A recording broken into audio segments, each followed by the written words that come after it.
ಕಾಂಗ್ರೆಸ್ನಲ್ಲಿ ಸಿಎಂ ಬದಲಾವಣೆಯ ಒಂದು ವಿಚಾರ ಚರ್ಚೆ ಆಗ್ತಾ ಇದೆ. ಅದೇ ಚರ್ಚೆ ಬೆನ್ನಲ್ಲಿ ಈಗ ಡಿ.ಕೆ. ಸುರೇಶ್ ಒಂದು ಪೋಸ್ಟ್ ಹಾಕಿದ್ದಾರೆ. ಆ ಪೋಸ್ಟ್ ಬಗ್ಗೆ ಚರ್ಚೆ ಆಗ್ತಾ ಇದೆ. ಯಾಕೆ ಈ ರೀತಿಯಾದಂತಹ ಒಂದು ಮಾರ್ಮಿಕವಾದ ಪೋಸ್ಟ್ ಹಾಕಿದ್ರು ಎನ್ನುವಂತಹ ವಿಚಾರ ಚರ್ಚೆ ಆಗ್ತಾ ಇದೆ. ಆ ಪೋಸ್ಟ್ ಈಗ ವೈರಲ್ ಕೂಡ ಆಗ್ತಾ ಇದೆ ಎಲ್ಲ ಕಡೆ.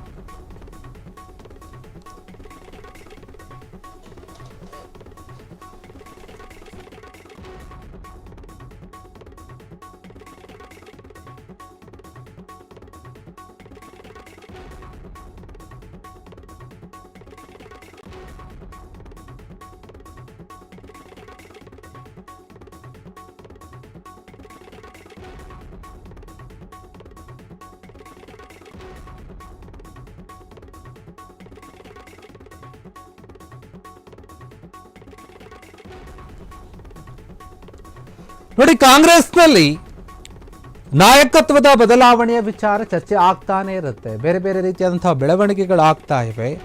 ಒಂದು ಕಡೆ ಸಿಎಂ ಡಿ.ಕೆ. ಶಿವಕುಮಾರ್ ಅವರು ದೆಹಲಿಗೆ ಹೋಗಿದ್ರು. ಹೋಗಿ ಹೈಕಮಾಂಡ್ ನಾಯಕರನ್ನ ಭೇಟಿ ಮಾಡಬೇಕು ಅಂತ ಪ್ರಯತ್ನ ಮಾಡಿದ್ರು. ರಾಹುಲ್ ಗಾಂಧಿ ಅವರನ್ನ ಭೇಟಿ ಮಾಡಬೇಕು ಅಂತ ಎಲ್ಲಾ ರೀತಿಯಾದ ಪ್ರಯತ್ನ ಮಾಡಿದ್ರು. ಆದರೂ ಅದಾಗಲಿಲ್ಲ. ಬರೀ ಕೈಯಲ್ಲಿ ವಾಪಸ್ಸು ಬಂದರು. ಈ ಸಮಯದಲ್ಲಿನೇ ಈಗ ಡಿ.ಕೆ. ಸುರೇಶ್ ಅವರು ಒಂದು ಮಾರ್ಮಿಕವಾದಂತಹ ಪೋಸ್ಟ್ ಹಾಕಿದ್ದಾರೆ. ಆ ಪೋಸ್ಟ್ ವೈರಲ್ ಆಗ್ತಾ ಇದೆ. ಅಣ್ಣನ ಪರವಾಗಿ ಯಾವಾಗಲೂ ಕೂಡ ಮಾತನಾಡ್ತಾ ಇರ್ತಾರೆ. ಅವರು ಸಿಎಂ ಆಗ್ತಾರೆ, ಆಗಲೇಬೇಕು ಅಂತ ಮೊದಲು ಮಾತನಾಡಿದ್ರು. ಆಮೇಲೆ ಹಣೆಬರದಲ್ಲಿದ್ದರೆ ಆಗ್ತಾರೆ ಅಂತ ಹೇಳಿದರು. ಆಮೇಲೆ ಹೈಕಮಾಂಡ್ ಹೇಳಿದ ರೀತಿ ನಾವು ನಡೆದುಕೊಳ್ತೀವಿ, ಒಪ್ಪಂದ ಆಗಿದೆ ಅಂತ ಮಾತನಾಡಿದ್ರು. ಹೀಗಾಗಿ ಈ ಎಲ್ಲ ವಿಚಾರಕ್ಕೆ ಸಂಬಂಧಪಟ್ಟಂತೆ ಈಗ ಒಂದು ಮಾರ್ಮಿಕವಾದಂತಹ ಪೋಸ್ಟ್ ಹಾಕಿದ್ದಾರೆ. ಏನು ಪೋಸ್ಟ್ ಅದು? ಹಾಗಾದರೆ ಡಿ.ಕೆ. ಸುರೇಶ್ ಯಾಕೆ ಈ ಸಮಯದಲ್ಲಿ ಚರ್ಚೆ ಜಾಸ್ತಿ ಇರುವಂತಹ ಸಮಯದಲ್ಲಿ ಯಾಕೆ ಪೋಸ್ಟ್ ಹಾಕಿದ್ರು ಅನ್ನುವಂಥದ್ದೇ ಈಗ ದೊಡ್ಡ ಮಟ್ಟದ ಚರ್ಚೆ ಆಗ್ತಾ ಇದೆ. ಅವರ ಪೋಸ್ಟಲ್ಲಿ ಇರುವಂಥದ್ದು ಏನು ಅಂತಂದ್ರೆ ನೋಡಿ, ಗುರಿಯನ್ನು ಬೇಗ ತಲುಪಬೇಕು ಎನ್ನುವವರು ದಾರಿಯಲ್ಲಿ ವಿಶ್ರಮಿಸುತ್ತಾ ಕುಳಿತುಕೊಳ್ಳಬಾರದು, ಯಾವುದೇ ರೀತಿಯಾಗಿ ಕುಳಿತುಕೊಳ್ಳಬಾರದು ಅಂತ ಹೇಳ್ತಾ ಇದೆ. ಅಂದರೆ ನಮ್ಮ ಪ್ರಯತ್ನ ನಿರಂತರವಾಗಿರಬೇಕು. ಗುರಿಯನ್ನು ನಾವು ಬೇಗ ತಲುಪಬೇಕು ಅಂತ ಯಾರ ಮನಸ್ಸಿನಲ್ಲಿರುತ್ತೋ, ಅದಕ್ಕಾಗಿ ಯಾರು ಪ್ರಯತ್ನವನ್ನು ಪಡಿತಾ ಇರ್ತಾರೋ, ಯಾರು ಆ ದಾರಿಯಲ್ಲಿ ಸಾಗ್ತಾ ಇರ್ತಾರೋ ಅವರು ಶ್ರಮಿಸಬೇಕು, ವಿಶ್ರಮಿಸಬಾರದು. ಅಂದರೆ ಯಾವುದೇ ಕಾರಣಕ್ಕೂ ನಾವು ನೋಡೋಣ ಬಿಡು, ಸ್ವಲ್ಪ ತಡ ಮಾಡೋಣ ಬಿಡು, ಸ್ವಲ್ಪ ರೆಸ್ಟ್ ಮಾಡೋಣ ಬಿಡು ಅನ್ನೋಂಥ ರೀತಿಯಲ್ಲಿ ಕೂತ್ಕೊಳ್ಳೋಕ್ಕೆ ಹೋಗಬಾರ್ದು. ನಾವು ಯಾವಾಗಲೂ ಕೂಡ ನಿರಂತರವಾಗಿ ಪ್ರಯತ್ನ ಪಟ್ಟಾಗ ನಾವು ಯಾವ ಗುರಿಯನ್ನು ತಲುಪಬೇಕು ಅಂದ್ಕೊಂಡಿರ್ತೀವೋ ಅಲ್ಲಿಗೆ ನಿಜಕ್ಕೂ ಕೂಡ ತಲುಪುತ್ತೇವೆ ಅಂತ ಹೇಳಿ ಒಂದು ಪೋಸ್ಟ್ ಮಾಡಿದ್ದಾರೆ. ಈ ಒಂದು ಪೋಸ್ಟ್ನಲ್ಲಿ, ಈ ಒಂದು ಲೈನಲ್ಲಿ ತುಂಬ ದೊಡ್ಡ ಮಟ್ಟದ ಅರ್ಥ ಇದೆ. ಇನ್ನೂ ಕೂಡ ನಾವು ನಮ್ಮ ಹೋರಾಟವನ್ನು ಬಿಟ್ಟಿಲ್ಲ ಅನ್ನುವಂಥ ರೀತಿಯಲ್ಲಿ ಡಿ.ಕೆ. ಸುರೇಶ್ ಈ ಒಂದು ಪೋಸ್ಟನ್ನು ಹಾಕಿದ್ದಾರೆ.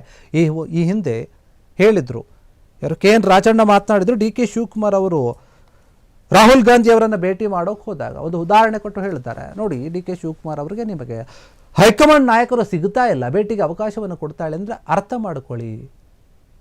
ಪಿ.ಕೆ. ಹರಿಪ್ರಸಾದ್ ಅವರಿಗೆ ರಾಹುಲ್ ಗಾಂಧಿ ಸಿಗ್ತಾರೆ, ಮಾತನಾಡ್ತಾರೆ. ಪ್ರಿಯಾಂಕಾ ಗಾಂಧಿ ಅವರಿಗೆ ಸಿಗುತ್ತಾರೆ, ಮಾತನಾಡ್ತಾರೆ. ಪ್ರಿಯಾಂಕಾ ಗಾಂಧಿ ಅಂತ ಪ್ರಿಯಾಂಕಾ ಖರ್ಗೆ ಏನಿದ್ದಾರೆ ಅವ್ರ ಜೊತೆ ಕೂಡ ಸಿಗ್ತಾರೆ, ಮಾತನಾಡ್ತಾರೆ. ಬೇರೆ ಬೇರೆ ನಾಯಕರಿಗೆ ಸಮಯವನ್ನು ಕೊಟ್ಟು ಅವ್ರ ಜೊತೆ ಮಾತನಾಡ್ತಾರೆ. ಆದರೆ ನಿಮಗೆ ಮಾತ್ರ ಸಮಯ ಕೊಡ್ತಾ ಇಲ್ಲ, ಸಿಗ್ತಾ ಇಲ್ಲ, ಭೇಟಿ ಆಗ್ತಾ ಇಲ್ಲ ಅಂತಂದ್ರೆ ನೀವು ಅರ್ಥ ಮಾಡ್ಕೊಳ್ಳಿ ಅನ್ನೋಂಥ ರೀತಿಯಲ್ಲಿ ಕೆ.ಎನ್. ರಾಜಣ್ಣ ಮಾತನಾಡಿದರು.